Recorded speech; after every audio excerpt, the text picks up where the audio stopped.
let me ask you guys a question. How often do you just sit and think? And when I say sit and think, I'm asking you, how often do you just sit and think about your life? Like, really sit and think about your life. And I'm not talking about things like a job or a salary or, things of like monetary value. Because in 100 years, it won't matter if you were the district manager at your corporation. You know what I mean? It really won't matter. What I'm asking you is, how often do you just sit and think about your entire existence? Like the whole point, the whole reason to why you were created, right? I think it's like 8 billion, 9 billion people on Earth, right? I'm not sure of the exact number, but of 9 billion people, let's just say there's 9 billion people, right? Each of those 9 billion people were created for a purpose, for a reason, right? It's not as simple as just two people getting together, having intercourse, and producing offspring, right? There's a purpose to it.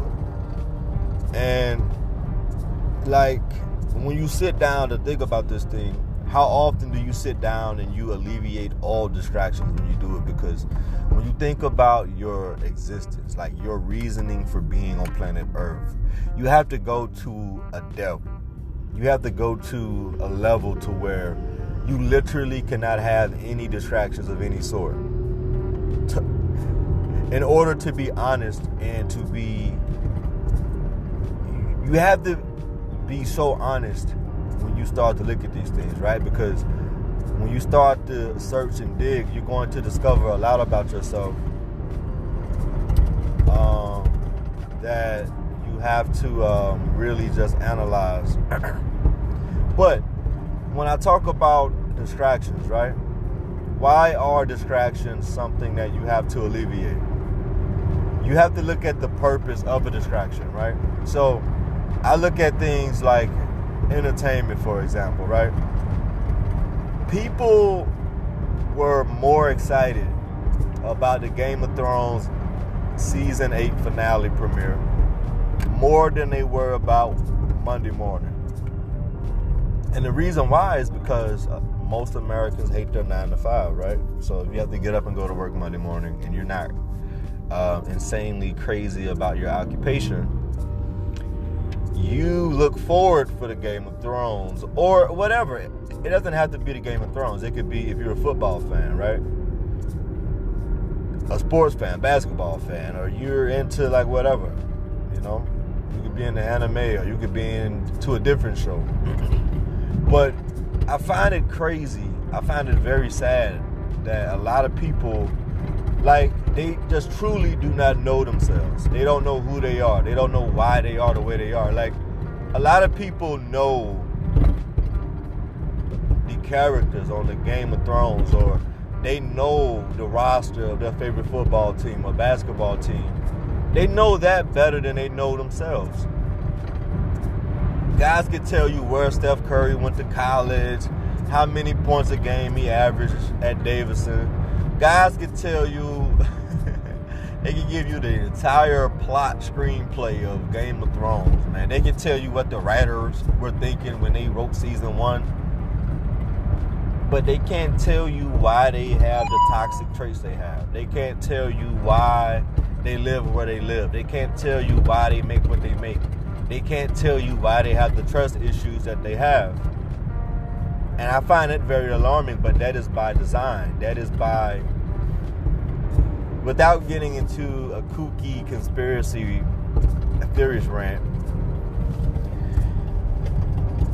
the powers that be created it to be that way. You're supposed to be more excited about the start of the NFL season than you are your own life. You're supposed to be.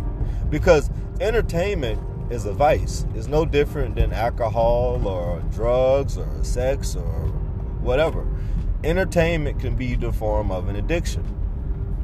The whole term binge watching is very toxic. It's very unhealthy. To sit and almost in a zombie-like manner be completely tuned out of the world for like 5 to 6 hours watching a television series, right? Like, think about how unhealthy that is in theory. I'm on YouTube and I'm just looking to find a new show that I can binge watch. I'm not going to do anything productive today. I'm just going to have a lazy, chill day, which is okay because you need to have balance, right? But you have to ask yourself, like, once you do that, it's very hard to do that just once. You know what I mean? It's designed to keep you wanting more. It's like when you get a good bag of chips, right? So my favorite brand of chips would be, let me just say something, Doritos, like nacho cheese, right? It's really hard for me to just eat one chip. I always have to eat another one, right? But it's designed that way. And when you're engaging in things that are taken away from you developing yourself and becoming better, like, I want you guys to know, your 9 to 5 isn't making you better, or it isn't designed to make you better. If you have a career and it's something that you're proud of and something that you actually want and it's getting you to your actual end game, whatever that may be, or you may just like what you do, right? That's okay. That's great. But you still need to be doing something outside of work that can make you better. Whatever that may be, man. It may not be related to a career or starting a business. It could be something that, like, just getting your health right. Increasing or improving your spirituality. It could be improving intellectually, right? Like some people, like they set New Year like resolutions to read more, right? So that's a great thing. I've gotten to the point now to where I read four books a month. I want to get up to 8, but for me 4 is really great, man, because last year I would probably read like 1 book a month because I was so busy. But I've gotten to the point to where I can manage my time a lot better. So I'm actually reading a book per week, and I feel really good about it because it takes a lot of discipline to do that. And that was a goal that I had coming into 2019, and here we are approaching May, and I've been doing it every single month, so it's a habit now, so that's a good thing. But back on the subject, man, you really got to think, and I mean really think. Like, we think about everything else, but we don't think about ourselves or how we can make our lives better. If you work a 40-hour work week, you owe it to yourself to put at least 20 hours per week into yourself. 20 hours per week. Whatever that may be, man. It's not going to be the same thing for every person, but you need to put 20 hours. I would suggest, because the typical things are, like diet and health, and those are great. It's great to go to the gym, but you need to work out your mind too. You need to try to gain additional information. You need to become more disciplined in other areas, right? So if you don't know about investing, look into investing. If you're not where you want to be financially, the problem may not necessarily be you don't make enough money. It may just be you don't manage the money you do make. If you spend $400 per month on entertainment, going out, partying, clubbing, whatever, what if you were to cut that budget in half and say, okay, this month I'm only going to spend $200. Now you have an additional $200 per month that you have set aside. After 5 months of doing this, you, my friend, have saved $1,000. Now, I'm not saying everyone has the capital to do that. I just made up a number. But how much time do you spend per week doing things that's making you better? I don't care how good a triple overtime basketball game is. I don't care how juicy that reality show, Love and Hip Hop, or whatever it is that people watch. I don't care how exciting that episode of that show may be. It's not making you better. It's just for leisure. It's just for entertainment. It's to fill time in between you have to get up and go to work the next day. And that, my friend, is not living. It's not living, man. It's not. It's not. you know? Like, you should never know a football roster more than you know yourself. It's great that you're a Cowboys fan. It's great that you're a LA Dodger fan. It's great that you're a Oklahoma City Thunder fan. That's great, all right? But you shouldn't know more about Russell Westbrook than you know about yourself. And that is a phenomenon that we see going on in the world, man. And when you think about the totality of our life, right? We're not here for a long time. We're not. Like, we're here. Life is very short. And I'm not trying to talk in like a morbid way, right? But I'm talking like,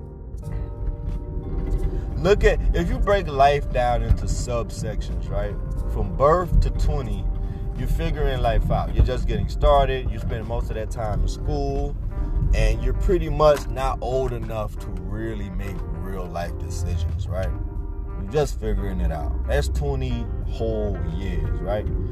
The average American dies before 80, and you're considered elderly at 60. So let's just say 60 to 80 is the twilight years of your life, right? So that means you have between the age of 20 and 60, you have 40 years, right? 40 years to make your impact, to put your thumbprint on the world, man. And that is not a long time. It's not. It sounds like a long time when you look at it from like a logical standpoint. Like 40 years is 4 decades, okay. It sounds like a long time, but it's not a long time, man. And you don't want to get to 55 and 60 and 65 and you missed out on the opportunity. Or not, I'm not going to say you missed out on the opportunity, because you can do things later on in life. Like, we all know the story of Colonel Sanders, how he started KFC at like 62 or whatever, but you don't want to do that. You know, you want to figure out your purpose. You want to find what you're put here to do earlier in life, so you're not in that situation to where you have to do that later on. So that's very important. 40 years isn't a long time, man. It's not a long time. And the reason why it's important to think about yourself and think about where you're going and what you're supposed to do is because if you can free up some time, man, from entertainment or from leisure or from whatever, it may be playing video games, man. There's nothing wrong with doing any of those things. You can watch TV. You can play video games. You can go out and party, but you need to also know how to compartmentalize the things you do in your life to where it's not taking up all your time. You know what I mean? By the same flip side, right? Let me give you the opposite approach. If you work all the time, you should not be working all the time, man. I always say, like, 2 jobs is for 2 people. Or if you work 1 job and you're working 70, 80, 90 hours a week, man, you got to understand you're killing yourself. You're killing yourself slowly. You don't see it now, but you're not designed to work 80, 90, 100 hours a week, man. You're killing yourself. There's no amount of money that you could possibly make that is worth or could justify you working that many hours per week. Alright? It's not. So don't waste or lose or have the quality of your life decrease by working all the time. You know what I mean? So you do need to have a leisure activity. You do need to know how to balance your time. But that's the key word. The key word in all of this is balance. You need to know how to have balance, man. So you work your 40 hours a week, you know what I mean? You could spend 20 hours a week, you know, entertaining yourself or watching, you know, your favorite show, your favorite sport, but make sure you also put 20 or more hours a week into self-development. If you don't know how to invest, if you don't know about the stock market, if you don't know how to cook a certain dish, if you don't know how to run a mile in under 10 minutes, like, you know, there's so many things that you can do, you can work on. If you want to learn a foreign language, pick up a second language, man. See, you add value to yourself when you do things like that. And you can make it fun. It doesn't have to be a boring chore of a thing to do. I've just started myself on teaching myself Spanish. So I want to be fluent in Spanish, and after that, I want to learn Arabic. I think Arabic is a dope dialect, and it's a language that is growing, and I think you add value to yourself by picking up additional tools and skills for your repertoire. So just be sure, man, to just try to add value to yourself. That's the whole point. The whole point is you should add value to yourself. And watching Monday Night Football every Monday night, man, that's not adding value to yourself. It's not adding value.